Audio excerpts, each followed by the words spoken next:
Hola, ¿qué tal? Bienvenido seas nuevamente a esta nuestra última sesión sobre manejo y solución de conflictos.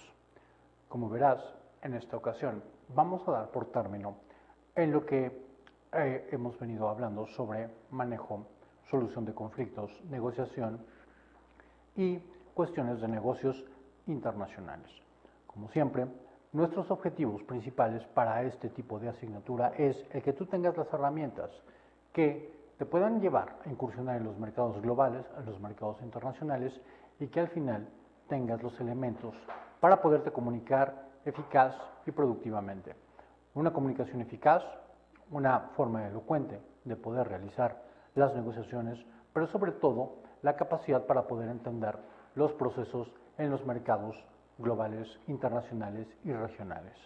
Si me permites, la clase pasada concluíamos, o la sesión pasada, concluíamos con una especie de mapa en la cual hacíamos mención hacia las economías fuertes y las economías de carácter menos favorecidas. En este aspecto, las situaciones surgen de la siguiente manera. Quiero mostrarte en esta última sesión respecto al manejo de conflictos es por qué las generaciones o la irrupción de los conflictos interregionales, regionales e interpersonales han llevado a lo largo de la historia a una serie de sucesiones en materia mercantil, financiera, corporativa, afectando los negocios, los estados organizacionales y por ende el demás desarrollo de la comunidad empresarial a través del paso de los años. Quiero que lo entendamos de la siguiente forma. El estar en esta situación nos lleva a que, por favor, te fijes en esta caricatura, en este plano que tenemos en este momento, y me digas qué es lo que ves. Por lo regular, un artífice muy común de lo que pasa en nuestro proceso diario a ver de la cultura latina y de la cultura del hemisferio latinoamericano, esto no quiere decir que es ajeno en otras partes del mundo, es lo que conocemos como corrupción. ¿Qué es la corrupción? ¿Qué es corromper? ¿Qué es el doblegar la voluntad de un ser humano por otro ser humano a través de diferentes factores? Este tipo de corrupción, este tipo de rompimiento o de corromper o de ruptura que se da entre un individuo sobre otro a través de su voluntad o por medio de su voluntad, nos lleva consigo a pensar en toda la serie de conflictos que tenemos precisamente en la imagen que tienes en tu pantalla.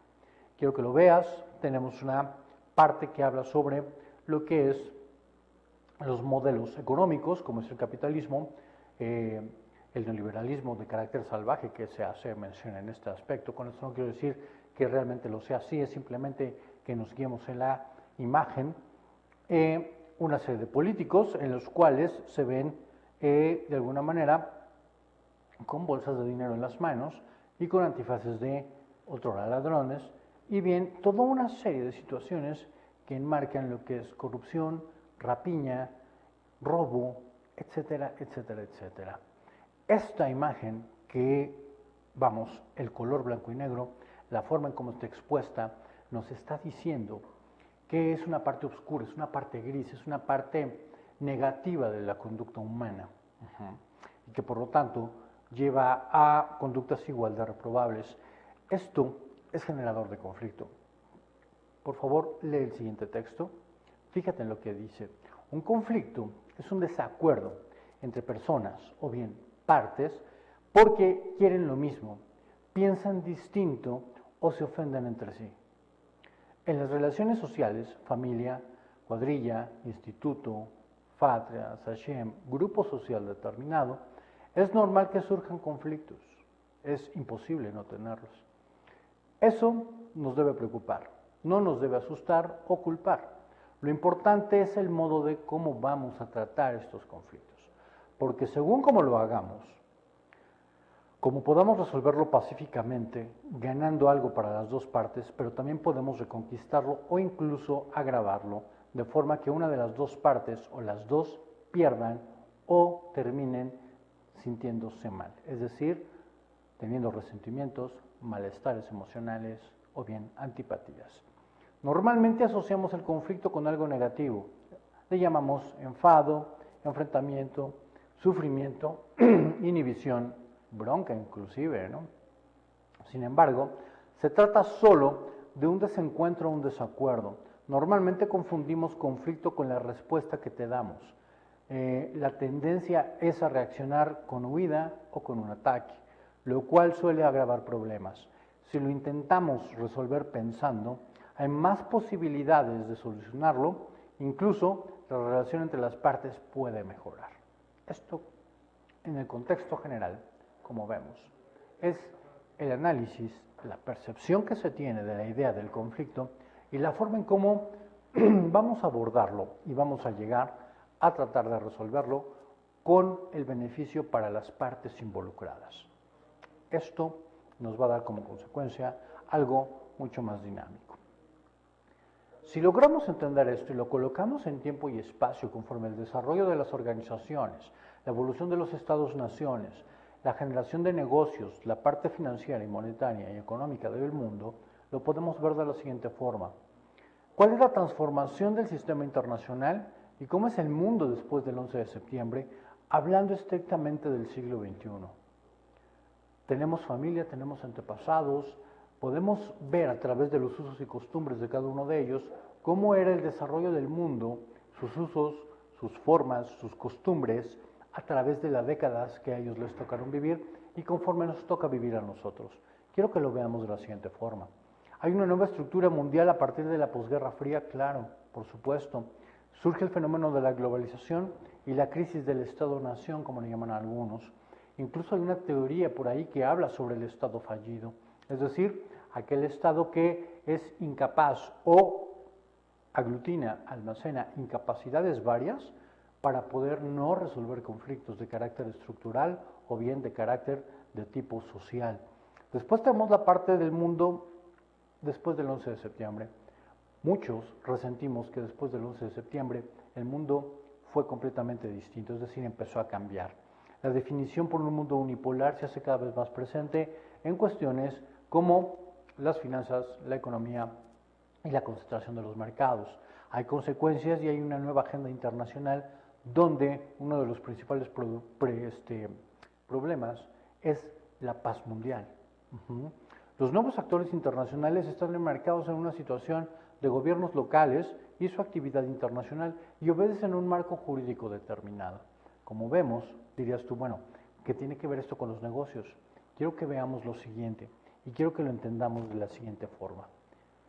Creo que en algún momento llegamos a platicar sobre lo que bien podría ser esta parte del entendimiento de las relaciones comerciales o bien las relaciones con los demás a partir de los negocios. Quiero que lo veamos de la siguiente forma para pasar a entender la estructura internacional de los gobiernos locales. Hay tres elementos que mueven al mundo. Yo te podría decir, por favor, piensa y quiero que me digas cuáles son esos tres elementos que mueven al mundo desde que el ser humano está en la Tierra y ha tenido sus diferentes evoluciones. Yo puedo guardar silencio y a lo mejor puedes contestarme que, a ver, permíteme, uno de los primeros elementos siempre ha sido el dinero. Sí, estoy completamente de acuerdo. El dinero es uno de los primeros elementos que mueve al mundo, pero hay dos más. Y que al igual que el dinero han existido desde que el ser humano existe en sus diferentes formas y en sus diferentes partes. Podemos pasarnos aquí muchísimo tiempo, podemos pasarnos aquí incluso más de 1 o 2 horas, como a muchos profesionales les ha pasado, y no han logrado dilucidar perfectamente qué es esto. Quiero que lo veamos a partir de la situación de los actores y los conflictos y lo entendamos de la siguiente forma. Otro de los organismos importantes es la capacidad de influencia, que es precisamente las organizaciones o las empresas. Siempre se les ha llamado negocio.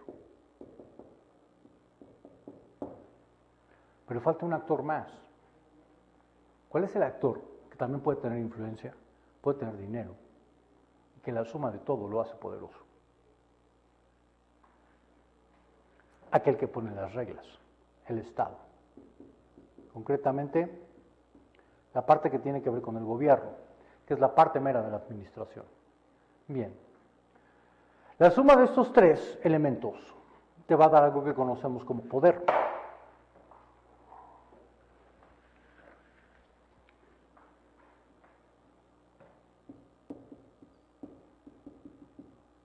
pero podríamos ver que cada uno de ellos tiene un poder por separado. El dinero te da poder de compra. Un negocio, ¿qué tipo de poder te da? Podemos pasarnos también horas pensando en ello, ¿sí? Pero concretando y hacerlo de una manera más rápida. Las empresas te dan capacidad de control y de influencia. ¿Por qué? Porque influyes en un sector de la producción o en varios sectores. Influyes en diferentes mercados, influyes en diferentes países con la finalidad de llevar la conducta del ser humano a través de una tendencia de compra determinada. Es decir, a la elección y a la predilección por ciertos bienes y servicios o determinados productos. Eso es influencia. La otra parte tiene que ver con esta persona y este actor. Tú dices, bueno, ¿qué tienen que ver el gobierno y el Estado con todo esto? Al final del día son cosas muy diferentes. Muchas personas piensan que esto está separado de esto y no es así. Entender las cuestiones del gobierno y el Estado es entender quién pone las reglas. Es decir, la ley. Y esto vamos a entenderlo de una manera mucho más sencilla. Entonces, el mundo, en general, está dividido geopolíticamente, nunca corporativamente. No hay ningún estado que se llame HP o que se llame Apple o que se llame Procter & Gamble. ¿Sí? Los estados tienen nombres. Estados Unidos, Canadá, Francia, México, Argentina, Uruguay. Ninguno tiene un nombre corporativo. La parte que tiene que ver con el capital o con el dinero tiene que ver muchísimo con la facilidad que tenga para fluir de arriba hacia abajo. Esto lo hace bastante dinámico. La suma de estos tres te da poder, y aunque cada uno o cada actor tiene un poder por separado, lo que hace precisamente es poder dilucidar qué es cada uno de ellos y cómo van empleándose. La nueva estructura internacional lo que hace es analizar perfectamente este tipo de marcos, este tipo de cuadros, y tratar de ver hacia dónde, cuál es la mayor tendencia del poder. Al final del día, la capacidad de influir, la capacidad de compra y la capacidad que se tiene para poder generar las nuevas leyes es lo que va a hacer que el poder en cuanto tal sea muchísimo más óptimo, más sólido. Y hay personas que o están aquí o están acá arriba, pero no se puede estar en ambos lados. Se puede influir en ambos lados, pero no se puede estar en ambos lados. Y a lo mejor aquí tú dirías, permíteme, y Berlusconi y algunas otras personas que han pasado de la libre empresa al gobierno, como el alcalde de Nueva York, sí, efectivamente, pero son personas que de alguna manera dejan su actividad empresarial para dedicarse a la parte de abajo. Esto hace que las cosas tengan un pensamiento y una situación completamente distintas. Y pensemos en lo siguiente: regiones transfronterizas que tienen que ver con la capacidad de hacer negocio con la finalidad de generar mayor capital. Asociaciones que van haciendo exactamente lo mismo. Veámoslo así. En la experiencia de un país como pasa en Latinoamérica, en este caso, la primera puerta hacia el mercado del norte. ¿Hay un marco jurídico determinado? Sí.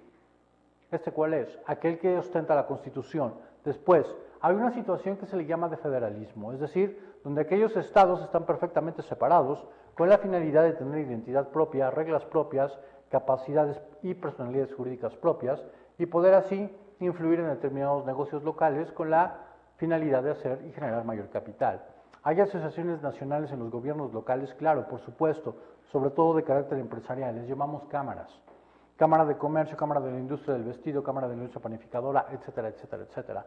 Y los profesionales que se agrupan en colegios, que de alguna manera son precisamente personas que buscan influir de acuerdo a su profesión, con la finalidad de tener mayor reconocimiento monetario y por lo tanto el auspicio del reconocimiento gubernamental. Como vemos, todo esto va ligado a la situación que tiene que ver con la evolución del manejo de la negociación, los conflictos y la comunicación. El grupo transfronterizo de la frontera norte, que es una de las fronteras muchísimo más dinámicas que tiene un país como México con el primer mundo, hace que precisamente la capacidad de influencia de las empresas genere un mayor flujo de capital y que por lo tanto la regulación del Estado tenga que ver con el beneficio de las empresas de carácter nacional, es decir, aquellas empresas que por acuerdos, tratados o negociaciones en específico manifiesten dentro del nuevo federalismo la capacidad de generar negocios e intercambios muchísimo más dinámicos y ágiles. Otra parte importante de un país como este es precisamente las relaciones que se tienen con los estados en la parte baja, en este caso Belice y Chiapas. ¿Por qué? Porque Chiapas es la puerta que se tiene sobre México hacia el sur. Es la parte que te va a decir y que te va a llevar hacia los estados de Centroamérica y por ende a la parte del cono sur. Merece una política internacional distinta, basada precisamente en las capacidades de hacer negocios de sus organizaciones locales, con la finalidad de generar mayores dividendos o mayores intereses monetarios. Es decir, generar una cooperación internacional entre estados locales con la finalidad de que las empresas puedan beneficiarse en los tres sectores de la producción. Es decir, tenemos un factor de fronterización, intercambio comercial, intercambio monetario y de auspicio de nuevas reglas y un marco jurídico determinado. Pero a vista tenemos una situación que le llamamos de migración, ¿no? ¿Esto qué es? ¿O cómo es la transformación del sistema global internacional? Fijémonos en lo siguiente. Tenemos un mapa de lo que es Europa en la Guerra Fría. Quiero que veas y te acuerdes de tus clases de historia, que ahorita nos van a ayudar mucho. Y tú dirías, bueno, ¿qué tiene que ver la historia con los negocios? Vamos, es muy simple. Todo lo que hace el ser humano está concatenado y está completamente ligado. No puede existir una cosa sin la otra. El que tú digas que a lo mejor para tu negocio un historiador no te sirva de nada, no quiere decir que la historia no te sirva de nada. Por el contrario, te sirve para entender perfectamente cuáles son los flujos de capital, los flujos de las empresas y por qué las guerras surgen. Alguien dirá que la guerra surge para el beneficio de unos cuantos aquí abajo. Yo te diría que las guerras surgen porque son el gran negocio donde se mueven los tres sectores de la industria y que aparte son generadoras de alto potencial de capitalización. Por lo tanto, sí, los estados no siempre son beneficiarios de ello, a veces son los actores perjudiciales de ello. No olvidemos que en un conflicto siempre hay una persona que va a ganar, otra que puede perder, o donde ambos pueden perder o ambos pueden ganar. Si checamos bien este mapa, ¿qué nos dice perfectamente este mapa? Hay una parte de la expansión de lo que es la Unión de Repúblicas Soviéticas Socialistas hasta lo que es la mitad de Europa. Entendemos lo que conocemos como Europa del Este. Ese proceso, ese tipo de delimitación de Europa del Este, lo que hace es precisamente ver cómo está dividido los sistemas de producción, la parte capitalista de la parte social, ¿no? O la parte socialista, como se llamaba. Al final de cuentas, modelos políticos y concentraciones de los modos de producción que lo único que hacían era o concentrar o expander. En este caso de aquí, veámoslo desde el punto de vista de los negocios. ¿A quién está beneficiando la división de este mapa? ¿Quién o de qué manera este mapa le resultó productivo en esta parte de aquí y en esta parte de acá y reforzó esta parte de abajo? ¿Tienes alguna idea? ¿Puedes más o menos dilucidarlo? En materia de historia podemos decir que sí, había un conflicto armado, el mundo era bipolar, había una carrera armamentista, una carrera espacial, una carrera política, se transformó el sistema monetario internacional, bingo, por ahí va, se transforma el sistema monetario internacional, surge el Banco Mundial, surge el Fondo Monetario Internacional, surge precisamente la Cámara de Comercio Internacional y toma muchísimo más fuerza. Vamos, hay actores dentro de las Naciones Unidas y los diferentes cuerpos de las Naciones Unidas, así como la Marina Mercante Internacional, etcétera, etcétera, etcétera, que empiezan a cobrar auge a partir de esto. Veámoslo estratégicamente desde el punto de vista de los negocios. Está el mar, está el Mediterráneo, está el Atlántico, está la parte de los mares del norte, las repúblicas bálticas y la parte que tiene que ver con el casco polar ártico. ¿Lo ves? ¿Lo checas? Rutas marítimas, transportación de alimentos, materiales, tecnología, todo eso va desarrollado ¿con qué? Con los grandes perdedores de la guerra. Había que reconvertir su sistema de negocios financiero e industrial y la única manera de hacerlo era a partir de la recomposición del sistema monetario que realiza Estados Unidos al penetrar en el centro de Europa. La reconstrucción de Europa fue a cargo precisamente de los Estados Unidos, como lo hizo también con Japón. Es decir, vamos, la época de la Guerra Fría lo que hace es precisamente dividir al mundo en dos con la finalidad de tener una mayor expansión en estos dos sentidos y reforzar a 5 actores que después se convirtieron en 7 y hoy actualmente son 8, ¿no? Que se conoce como el G8. Y de esta manera vemos lo siguiente. La etapa o la estructura que tiene que ver con la posguerra fría y la cuestión de los conflictos no solamente tiene que ver con los estados, tiene que ver con la expansión global de las empresas. La globalización es un surgimiento de aquí, no, surge de aquí para acá con la finalidad de reforzar la parte de abajo. Volvemos al mapa que teníamos en consecuencia y la nueva estructura mundial de la posguerra fría te dice lo siguiente. Los hechos que marcaron esta etapa primeramente fue la caída del muro de Berlín y la guerra del Golfo Pérsico. ¿Qué se perseguía con estas dos cosas? La unificación de Europa para la posterior creación de la Comunidad Económica Europea y en subsecuencia la famosa Unión Europea. Y por lo tanto el desarrollo mayor de un sistema único monetario y de un sistema financiero unitario que permitiera un mayor flujo de capital, beneficiando a empresas, solidificando estados. La guerra del Golfo Pérsico de alguna manera es una guerra de un conflicto latente, sí, pero de un conflicto netamente funcional que te va a llevar de la mano a entender el por qué el petróleo no es que no sea importante, sino la forma de mercantilizar el petróleo, la forma de evaluar, reevaluar y ponerlo en el mercado es importante. La desintegración de la Unión Soviética o de la famosa URSS o Unión de Repúblicas Soviéticas Socialistas en el 92, que es la desintegración o la implosión como se le conoce con algunos autores, nos dice perfectamente que el término del mundo bipolar para que fuera financiera y corporativamente multipolar, ¿sí?, es debido al flujo de capitales y que ya no era funcional una estructura bipolar en materia política y militar, sino meramente financiera. Las guerras financieras es a partir de la década de los 90 lo que empieza a delimitar la entrada al siglo XXI y la implementación de regímenes democráticos de escala en muchos países del planeta. ¿Por qué? Pensémoslo así. ¿Cuáles son los países que tienen una mayor calidad de vida y mayor bienestar? Alguien diría, bueno, son los países del primer mundo. Ok, son los países del primer mundo, pero ponte a pensar en esto. ¿Cuál es el régimen, hablando de estados, que tiene la mejor calidad de vida? Por lo regular son las coronas y son los países que están en el norte de Europa, ¿cierto? No hay otra. Claro, en Canadá se vive bien, en Estados Unidos se vive bien, en Suiza se vive bien, en Inglaterra se vive bien. Sin embargo, los mejores estados o niveles de vida, debido por la población, concentración, bienes de capital, generación de negocios, siguen siendo las coronas, y las coronas, por lo tanto, son buenos niveles de vida. Sin embargo, cuando hablamos de regímenes democráticos, ¿qué tienen en particular los regímenes democráticos? Los regímenes democráticos son altamente capitalistas, altamente corporativos.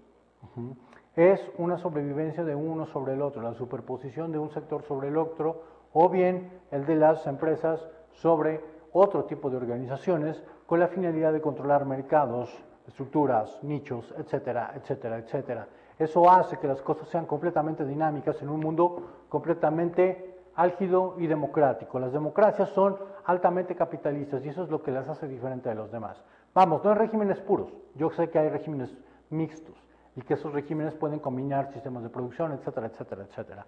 Lo que quiero y te quiero llevar a lo siguiente es de que entendamos que estos tres elementos siempre van a estar presentes y que la entrada o el fin del siglo XX y la entrada del siglo XXI y los 13 años que llevamos del siglo XXI están caracterizados precisamente por la realización de acuerdos entre países para mantener la seguridad colectiva y cooperativa en esta parte de aquí, pero para una mejor transferencia de capitales y hacer que las empresas sean hoy por hoy globales, es decir, solo producto homogeneizado en diferentes partes del mundo y que la organización pueda tener presencia en más países, es decir, implantación del funcionamiento de una economía netamente liberal, donde no existan regulaciones ni fronteras al libre mercado o al intercambio de bienes y servicios.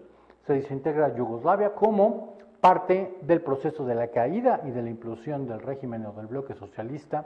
Surge la guerra de Ruanda y tú dices, bueno, ¿qué tiene de interesante la guerra de Ruanda cuando pasa en África y no tiene que ver nada con nosotros? ¿Por qué? Porque tiene que ver mucho con la tierra, la parte que tiene que ver con extracción de minerales y sobre todo con situaciones de carácter de piedras preciosas. La tragedia humanitaria de Somalia, que es una deuda que se tiene con ciertas colonias o con países que fueron colonias de Francia, y los conflictos en el interior del territorio soviético con la finalidad de perseguir ¿qué? Identidad. Eso hace que sea potencial para las empresas y que genere cierto tipo de flujos de capital. ¿Por qué? Porque la pérdida de la identidad da consigo la creación de nuevas empresas en el sentido de generar nuevos productos o nuevos servicios que llenen ese tipo de espacios. Quiero ser un poco más explícito con eso. Las empresas no venden estados de pertenencia. Lo que venden son precisamente las situaciones que hacen generar el nacionalismo. Propaganda, publicidad, marketing, elementos propios de un lugar al que te puede dar pertenencia.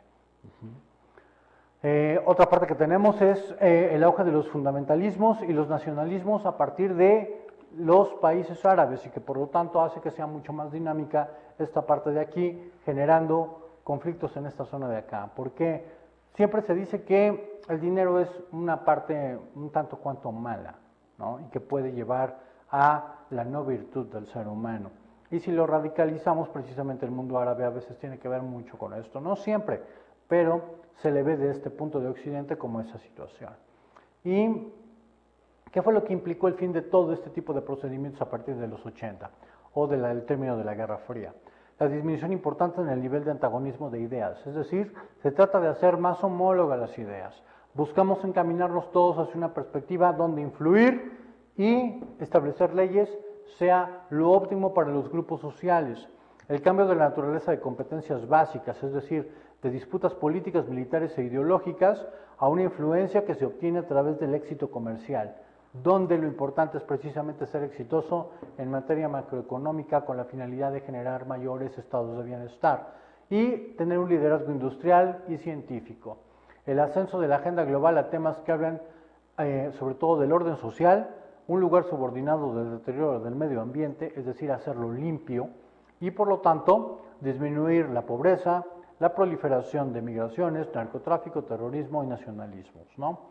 Esto con la finalidad de tener mayores estados de bienestar y tener objetivos para poder hacer que las empresas puedan tener mayores posibilidades de hacer negocios. Otra parte importante es que se abre espacios de acción para mayores organismos internacionales de carácter social, no solamente los consecuentes a las Naciones Unidas, sino a las famosas organizaciones no gubernamentales, que pueden ser sociales, apolíticas, religiosas, etcétera, etcétera. Sí, como Greenpeace, por ejemplo, como World Wildlife Foundation y todas estas empresas que hacen defender tanto la fauna como en la parte del medio ambiente. Y un mayor espacio de acción e influencia en América Latina y en la parte del Caribe para actores estatales y privados que de alguna manera buscan influir y expandirse en esta zona de aquí. Respecto a las relaciones entre los Estados Unidos, América Latina y el Caribe, veamos lo siguiente. Hablando de cuestiones de empresa, el hemisferio, alguien diría, está perfectamente controlado ¿por quién? Por toda la parte norte, por todo lo que es Estados Unidos, ¿no? Y a partir de ahí hay una consecuencia hacia abajo de carácter vertical. Sí, sin embargo, cuando se habla precisamente del aumento de la importancia de los temas económicos en esta agenda, se trata de hacer y de controlar de alguna forma el tráfico marítimo, el tráfico comercial, la parte del intercambio de los productos y servicios, y que cada uno de los países en posterior, de acuerdo con la apertura comercial y los sistemas liberales de economía que se estaban gestando, crear acuerdos de libre comercio con la finalidad de fomentar que el mayor flujo de capitales, teniendo reglas claras, haciendo más grandes las empresas.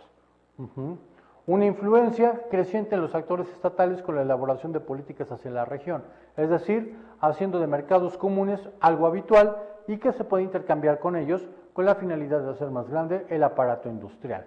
Y lo otro, la promoción de una genuina democracia de los derechos humanos, donde se tenga la certeza jurídica y la seguridad suficiente para poder tener reglas claras y llevar una mejor calidad de vida, una mejor convivencia de vida. Repercusiones de la Guerra Fría y en el nuevo orden mundial, esto lo podemos ver de una manera mucho más sencilla. Uno, se termina el mundo bipolar liderado por Estados Unidos y la Unión de Repúblicas Soviéticas Socialistas para pasar a ser un mundo financiera y económicamente, incluso hasta económicamente, multipolar. Se inicia una etapa en la que se perfilaba un difícil definir con respecto a los actores en los que se estaba gestando, pero como lo vemos de una manera, de una lógica simple, pues solamente tienes dos actores fundamentales y un elemento catalizador que permite precisamente el flujo de cada uno de ellos. A partir de aquí vemos lo siguiente. Los Estados Unidos se erigió como una potencia triunfadora y su poder era poco difuso debido al incremento de las naciones ocurrido después de la Segunda Guerra Mundial. La caída del socialismo hace que la Unión Soviética y la desaparecida Yugoslavia generen cierto tipo de antagonismos en las regiones. Pero sucede algo importante. El fortalecimiento económico y político de la Unión Europea, China y Japón hace que esto tenga una concentración distinta. Mayores flujos de capital, mayor capacidad empresarial. Por lo tanto, hay que tener nuevas reglas. Y autores como Francis Fukuyama decía que la historia había terminado para dar paso a una situación completamente distinta y que había que reescribir la historia a partir del siglo XXI. El reescribir la historia habría que hacerlo no en los términos fundamentales de quien ganaba y perdía, de la civilización que se superponía o exterminaba a la otra, sino hacerlo de una manera distinta. Es decir, empezar a pensar que las guerras financieras era hoy por hoy lo que iba a caracterizar al siglo XXI y que por lo tanto la denominación de geopolítica regular pasaba a ser una geopolítica de negocios, donde la estructura de los sistemas financieros va a determinar no solamente la calidad de vida, sino el poder de influencia y el poder radical de un actor sobre otro en la materia respecto a los sectores en los cuales estos sean líderes. Por lo tanto, las necesidades a través de la actividad económica sin tener que arriesgar sus vidas en este tipo de batallas. Vamos a ver un efecto perverso en este sentido. Se dice que sí es cierto, las guerras militares son cruentas, las luchas son cruentas, pero cuando cortas los flujos económicos, creo que puedes hacer tanto o más daño que si lo haces militarmente. Sin embargo, es un efecto que se tiene que ir asimilando con cada una de estas cosas. Otra parte importante es el fenómeno de la globalización. En lo económico se consideraba que la etapa de consolidación del capitalismo y el neoliberalismo eran el culmen de este desarrollo. Sin embargo, esto se materializa de la siguiente forma: adopción de un modelo de mercado abierto como pasa en países como México, donde abre sus fronteras al libre comercio y con reglas nuevas de operación, expansión de empresas transnacionales con la finalidad de atraer tecnología y mayores conocimientos, y la supremacía del capital, donde se superponía el valor del dinero y de la macroeconomía sobre las cuestiones del Estado, y la firma de tratados de libre comercio con la finalidad de agilizar el flujo e intercambio de bienes y servicios y hacerlo mucho más dinámico, tratando de hacer de que la macroeconomía fuera siempre superavitaria, es decir, que hubiese siempre más exportaciones que importaciones.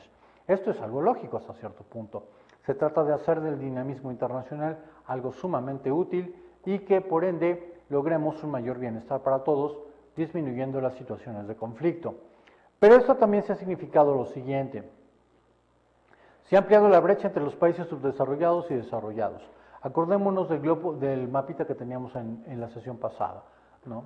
Arriba los países ricos, abajo los países pobres. Eso se ha marcado en una brecha todavía muchísimo más amplia, más delimitada en ese sentido, se ve muchísimo más, y por lo tanto se ha producido la modificación del cuadro de jerarquías económicas en ascenso en los diferentes países. Surgen los BRICS, surgen los PICS, y tenemos un G8, tenemos un G20, tenemos un G100, etcétera, etcétera, y toda una agrupación de países donde cada uno ve cierto tipo de intereses con determinados puntos de vista.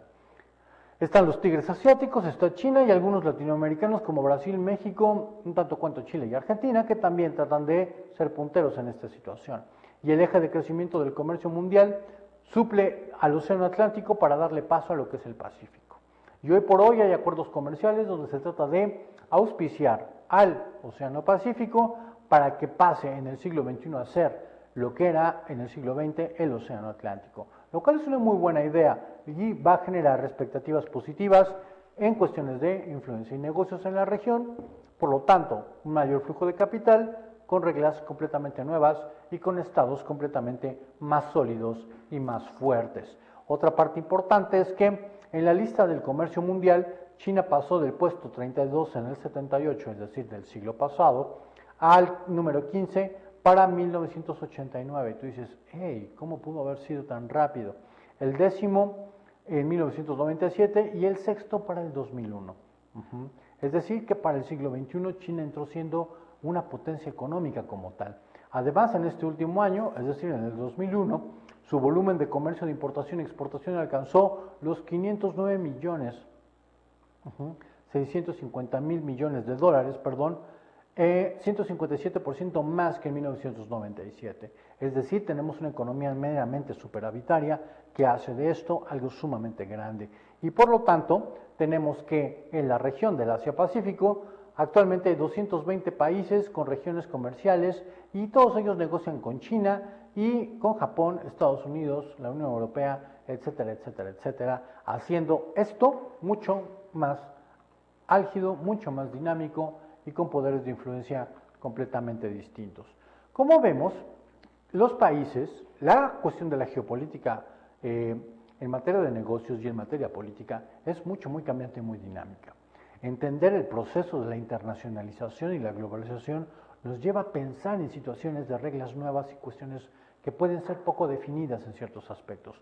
Yo te invito a que relaciones esto con los negocios, lo veas de una manera más sencilla y de esta manera te puedas explicar el por qué el flujo de las mercancías es tan importante, por qué los mercados globales hoy por hoy, en esta parte de aquí y en esta parte de acá, son sumamente importantes para los estados y los nuevos actores. Vemos lo siguiente, Brasil es la 12ª economía mundial para el 2004, el cual alcanza un Producto Interno Bruto de 605 mil millones de dólares, una cifra muy respetable para un país netamente latinoamericano, y por lo tanto, México con un PIB de 650 mil millones de dólares ocupa el 10º lugar. Dices tú, caray, o sea, sí es importante todo esto, por supuesto, a mayor dinámica, mayor crecimiento económico, mayor situaciones de penetración de mercado, pero sobre todo una mayor influencia. Lo que necesitamos es influencia. El siglo XXI se caracteriza por la influencia corporativa a través de nuevas reglas estatales con mayores flujos de capital. ¿El mundo se ha ido haciendo cada vez más global? Sí, por supuesto. ¿En qué sentido? La internacionalización de las economías logra, por ende, un flujo de los capitales de una manera unitaria. Hoy por hoy, los bancos son empresas globales, no son empresas netamente locales como en el siglo XX. Hoy por hoy los convenios con los bancos son de carácter global porque un mismo banco lo podemos encontrar en diferentes países ofreciendo productos, si tú quieres, locales, pero con la misma facilidad de hacer traspasos de dinero de un lugar a otro sin cambiar de empresa. Se ha asociado también la importancia del rol del Estado cada vez más en una marcada debilidad de sus fronteras. Es decir, las fronteras terrestres y las fronteras físicas se hacen cada vez más débil con la finalidad de hacer de las empresas un flujo mayor de sus bienes y servicios y se intensifica el flujo migratorio hacia el norte motivado por la búsqueda de una nueva calidad y bienestar de vida. Es decir, que aquellos países que tengan una mayor infraestructura, mayor influencia, con mayores niveles de bienestar y de capital, siempre el ser humano va a desplazarse a esos países con la finalidad de tener una mejor calidad de vida. Eso lo hace atractivo para todo. Tú me dirías, oye, desde hace muchos años la gente siempre migra al norte, o sea, a los Estados Unidos. Ok, yo estoy de acuerdo. Pero hoy por hoy se ha dado en circunstancias muchísimo más apremiantes que en otras partes. ¿Por qué? Porque Europa está teniendo lo mismo. Europa del Norte tiene un gran flujo de migración, incluso está ilegal. Vamos, de Rusia, de Europa del Este, ha habido grandes flujos migratorios hacia el centro de Europa, hacia la parte norte, noroeste de Europa. Y eso lo hace muy vulnerable en cuestiones de mercado y de negocios, haciendo que se impacte negativamente sus empresas y la cuestión de flujos y que se requieran reglas más duras para poder controlar estos flujos. Por lo tanto, la consecuencia de todo esto es más obvia. ¿Qué ha pasado? Se incrementa la pobreza. Capitalistamente hablando, te diría que para que las personas con bienestar puedan vivir, debe haber personas desfavorecidas. Tú dirías, eso suena muy cruel, pero en una parte democrática donde lo que rige es el libre comercio y la situación capitalista, no puede haber un equilibrio de fuerzas del todo.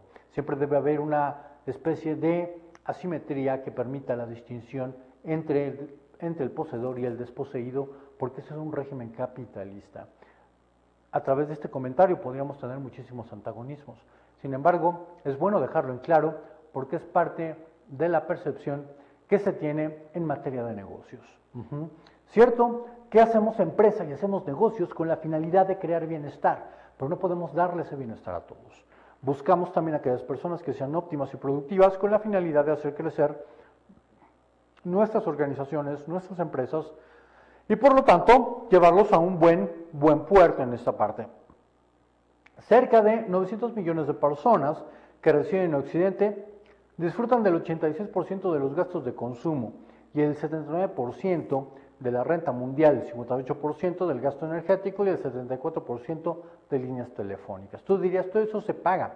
Claro, pero no es lo mismo que lo hagan personas y lo otorguen empresas debidamente constituidas a que lo hagan empresas de carácter ilegal o personas con flujos migratorios ilegales.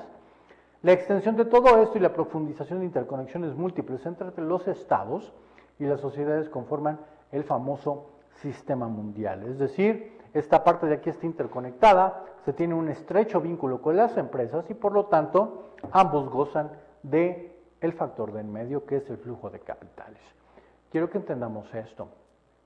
La parte generadora del conflicto en las mayores partes del mundo tiene que ver precisamente con la posibilidad de generar bienestar. Podemos estar en desacuerdo porque las percepciones son completamente distintas. Incluso la percepción de pobreza cambia mucho de un país a otro. Yo podría decir en este momento, como mucha gente en el extranjero piensa, que en México la pobreza es un estado mental. Otras personas dicen, oye, date una vuelta por ciertas regiones del país y te vas a dar cuenta que la pobreza es completamente real y física. Cierto, es un estado de percepción. Y a partir de ahí, esa confrontación de ideas, podemos generar muchísimos más conflictos. Lo importante de todo esto es entender cada una de las partes y llevarlo a buen puerto. Por lo tanto, la globalización no únicamente es un fenómeno impulsado por el mercado, es también, y de alguna forma, la política que juega un papel importante y en las ocasiones con las que las decisiones de los actores de abajo, es decir, la parte gubernamental, pueden promover y acelerar la integración de los mercados. Volvemos al principio, de los mercados, de la parte macroeconómica, de la parte de los flujos de capital.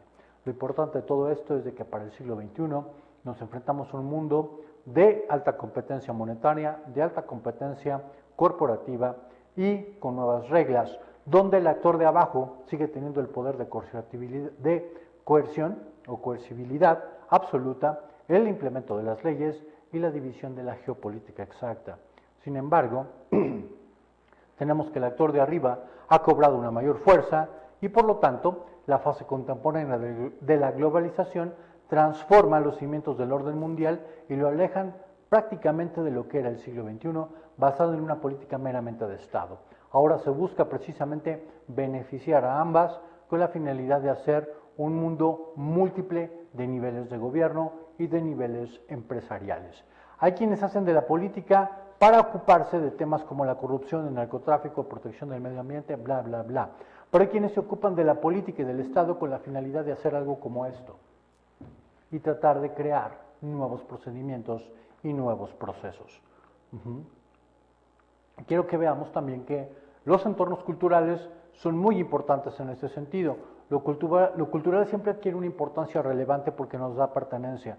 Es la coherencia del mundo donde nacionalismos, conflictos étnicos, la religión adquiere una relevancia importante a nivel nacional y posteriormente internacional con la finalidad de preservarse en su mayoría.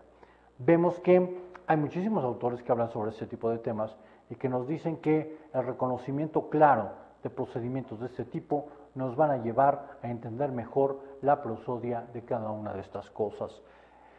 Como por ejemplo, un desarraigo cultural te carece de pertenencia o te da la parte de la carencia de pertenencia, no te permite ubicarte en un lugar determinado.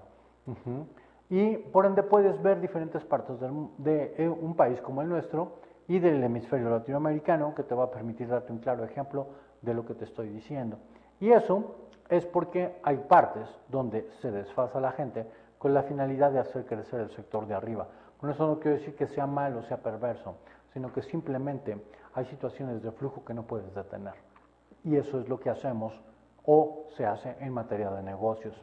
En la conceptualización de la globalización, la construcción de la identidad nacional y la capacidad de respuesta social al impacto de la globalización lo hace sumamente sensible. ¿Por qué? Porque la globalización es la identidad general sobre la particular y el perfil del ciudadano y de las nuevas políticas culturales a través de una sola identidad. Eso hace que el individuo se sienta más vinculado a su cultura local y no tanto de manera nacional o supranacional, ¿no? Estas son situaciones bastante curiosas en materia cultural. Y ya para ir concluyendo, quiero decirte que la globalización parte de un mundo global basado en lo que es la parte política, económica, cultural, unipolar del político, unipolar y multipolar de lo económico, y el sistema internacional, la redefinición de las instituciones políticas internacionales, la política exterior y la soberanía, y la parte local está centrada en lo que son gobiernos, culturas e identidades, procesos de integración y de desarrollo, pero siempre basado en los entornos económicos y políticos. Como vemos, la generación de conflictos a través del desarrollo de la historia, la menguación y todo, o han sido conflictos latentes, conflictos funcionales, conflictos que han sido creados precisamente para poder entender dinámicas como las que tenemos aquí atrás. No es sencillo muchas veces tratar de entender que la dinámica global y la dinámica de los negocios fluye a través de una geopolítica perfectamente estandarizada y planeada. Se trata de hacer de los negocios un futuro permanente, de hacer y de alcanzar un estado de bienestar óptimo. Pero no hay que olvidar de paso de que como somos seres sensibles, la persecución de la felicidad es un elemento sine qua non de nuestro proceso de supervivencia. No importa los negocios que hagamos, la persecución de la felicidad, del estado de bienestar, debe de ser uno de los elementos que alcancemos con un humanismo. La otra parte de la comunicación, la resolución de conflictos, tiene que ver con la capacidad que puedes lidiar con cada una de estas cosas. Yo te invito a que reflexiones en cada uno de estos temas. La comunicación es muy importante en materia de negocios y por lo tanto hacerla persuasiva y hacerla de una manera fluida, dinámica y entendible, a vis de entender los conflictos, la zona y el movimiento del mundo, te va a permitir penetrar mayores mercados y tener una presencia de asimilación cultural cada vez más dinámica y mejor. Por mi parte es todo, me da mucho gusto haber estado contigo y espero encontrarme nuevamente en otra sesión mucho más adelante. Deseándote un buen día, con permiso.